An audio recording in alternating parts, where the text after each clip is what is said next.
နည်းနည်းဆိုင်ပေးဖို့လာပြောတာပါမန်နေဂျာကဘာပြောလိုက်လဲ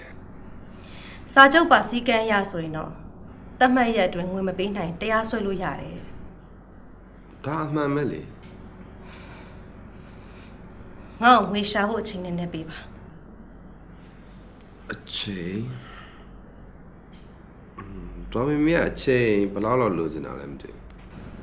တစ်လ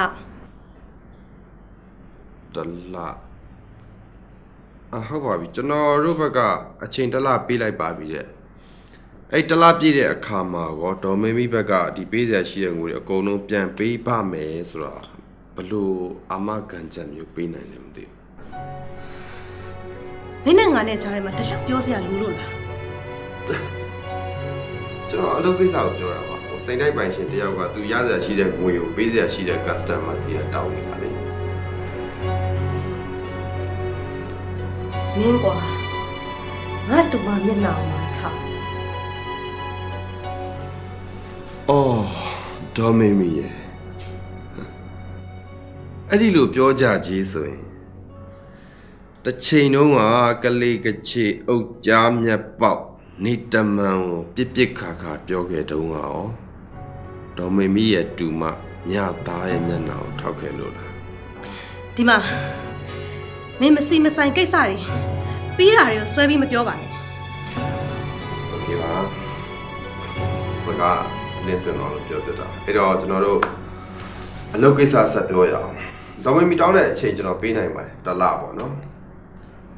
အဲ့တော့တစ်လပြည့်တဲ့အခါမှာပေးစရာရှိတာတွေပေးပါမယ်ဆိုတော့အာမခံအနေနဲ့ဒေါ်မေမီရဲ့တိုက်တဲ့ချမ်းကိုတော့အပေါင်းသဘောမျိုးစာချုပ်စာတမ်းနဲ့တော့ထားလိုက်မယ်အဲဆိုရင်ဘယ်လိုလဲပြောရက်လိုက်တာရတယ်လေမေမီတို့ကလည်းနာမည်နဲ့တိတ်ခေါတော့အထိမခံနိုင်မင်းမန်နေဂျာကိုလွှတ်လိုက်ပါလိုအပ်တာတွေအားလုံးလုပ်ပေးလိုက်မယ်အေးတလားပြေလို့မှမင်းငွေကိုငါမပေးနိုင်ဘူးဆိုရင်အဲ့တိုက်ပေါ်ကနေငါဆင်းပေးမယ်ဟုတ်ကဲ့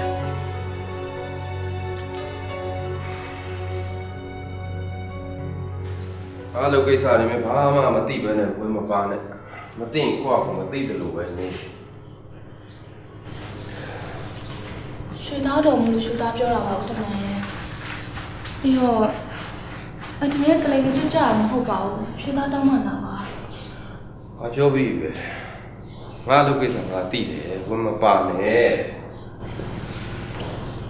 အတမန်မိမသားပါကျနာဖို့ကောင်းပါတယ်သူ့ဘသူရုံးကန်နေရတာရွှေသားမျက်နှာထောက်ပြီးတော့ရွှေသားလည်းငါပြောနေကြတယ်ဘာလဲမင်းငါဆရာလုပ်နေရလားမင်းကငါမိန်းမဖြစ်တာနဲ့ပဲမင်းအတော်လုံးတော့မရဟုတ်မဟုတ်ငါဒီတိုင်းခေါင်းငုံငိန်ခံနေရမှာလားအဲ့လိုပြောတော့မဟုတ်ပါဘူး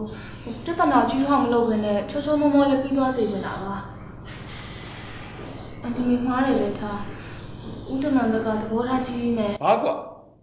အခုငါသဘောထားသေးနေလို့မင်းကပြောချင်တာလားမင်းတော့ပေးစရာရှိတယ်ဆိုတော့ပတ်စံငါးပြားဆယ်ပြားမဟုတ်ဘူးနော်ငါးပြားဆယ်ပြားမဟုတ်ဘူးပြီးတော့ငါမင်းတော့ဒီလိုဖြစ်အောင်ကြောက်ချတာလည်းမဟုတ်ဘူးသူ့ဟာသူလောဘကြီးပြီးရှောက်လို့ကြောက်တဲ့ကိုသူ့ဟာသူကြတာမင်းတော့ဒေါ်ငွေမဲ့ကြောင်မင်းမဲ့ပို့သေးရှင်လဲလောဘတကြီးနဲ့ငွေရှာတယ်အတမန်လဲလောဘတကြီးနဲ့ငွေရှာတယ်ငွေရှာတာချင်းတူတူဘာဖြစ်လို့အတမန်ကြမှာဒေါ်ငွေမဲ့လို့နာမည်တက်ရတာလဲဘာငါမင်းတော်နဲ့လားမရှင်နဲ့တော့မတူဘူးငါမင်းအတော်နှိမ်ခဲ့သမျှတွေကိုမခံကျင်လို့ကိုယ့်ကိုစူးစမ်းပြီးဒီနေ့ဒီချိန်နေရအောင်ရက်တည်လာနိုင်ခဲ့တာမတူဘူးကွာ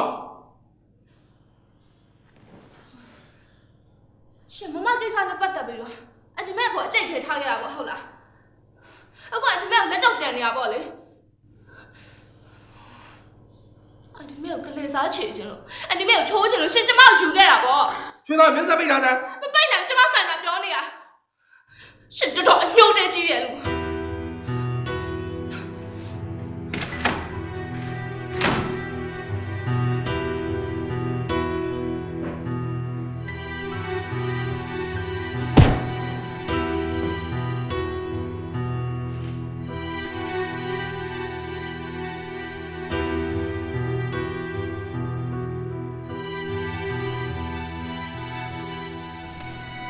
အန်တီမေဘယ်လိုများနေမလဲဘာပဲပြောပြောအ န်တီမေကငါတို့ညီအမရဲ့ကျေးဇူးရှင်ကျွေးမေလို့ပြောလို့ရတယ်အတ္တကြီးရဲ့လောဘကြီးရဲ့ဆိုပေမဲ့ငါတို့အထွတ်ဆိုတဲ့စေတနာနဲ့အရာရောက်လောက်ခဲ့တာအခုအန်တီမေဒုက္ခရောက်နေတာငါဘာမှမကူညီနိုင်ဘူးဟိုလူကြီးကလည်းရက်ဆက်လုံးနဲ့နည်းနည်းမှမငြင်းညာဘူးအန်တီမေသိခံစားနေရမှာပဲတလုံးမာနာနဲ့နေလာခဲ့တဲ့အန်တီမေသိပြီးစိတ်ထိခိုက်ရင်အန်တီမေဘာမှမဖြစ်ပါစေနဲ့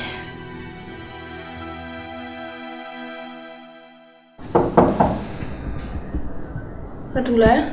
ဘာလုံးမှာဝင်ခဲ့လေအမေမစားသေးဘူးလားမလေးစားချင်စရာမရှိသေးပါ။ဘာဖြစ်လို့လဲမမလေးရဲ့စိတ်ညစ်စရာတွေတွေ့နေပြန်ပြီလား။မမလေးတို့အတွင်းကိုဒေါ်လုံးဘာမှမသိပါဘူး။ဒါပေမဲ့မမလေးကိုဒေါ်လုံးနည်းတော့ပြောပြခြင်းနဲ့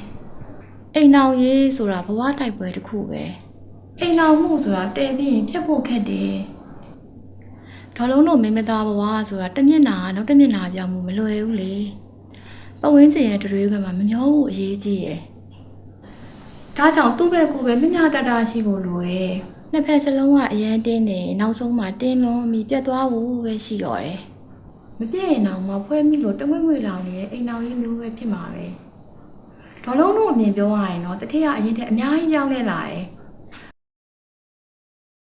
မမလေးပေါ်မှာအရင်ထက်ပျော်ပြောင်းလာတယ်။တထက်ရဲ့ရင်ထဲကနူးညံ့မှုဒေါ်လုံးတို့ဦးဟုတ်တို့တွေ့နေသိနေပါရဲ့ကွယ်။မမလေးလည်းခေပညာတဲ့တယောက်ပဲလေဒေါ်လုံးတစ်ခုတောင်းမဲ့နေတာတော့မမလေးဘက်ကလည်းနည်းနည်းတော့လျှော့လိုက်ပါနော်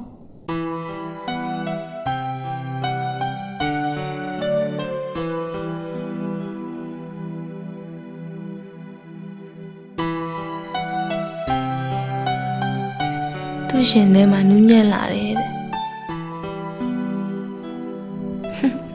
အနောက်ကနေထွက်တယ်ဆိုတဲ့စကားလိုပါပဲလားနော်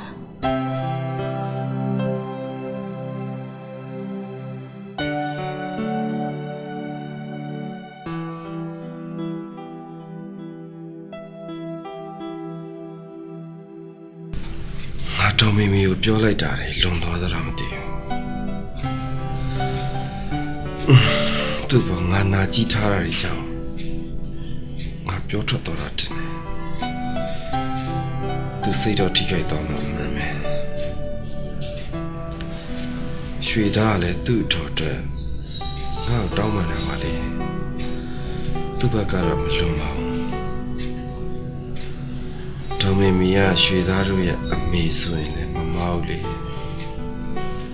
သူ့တော်တော့သူတနာမှာပေါ့ငါသာရွှေသားကိုတစ်ဖက်သက်ကြီးပြောလိုက်မိတာငါမှားတော့တယ်တဲ့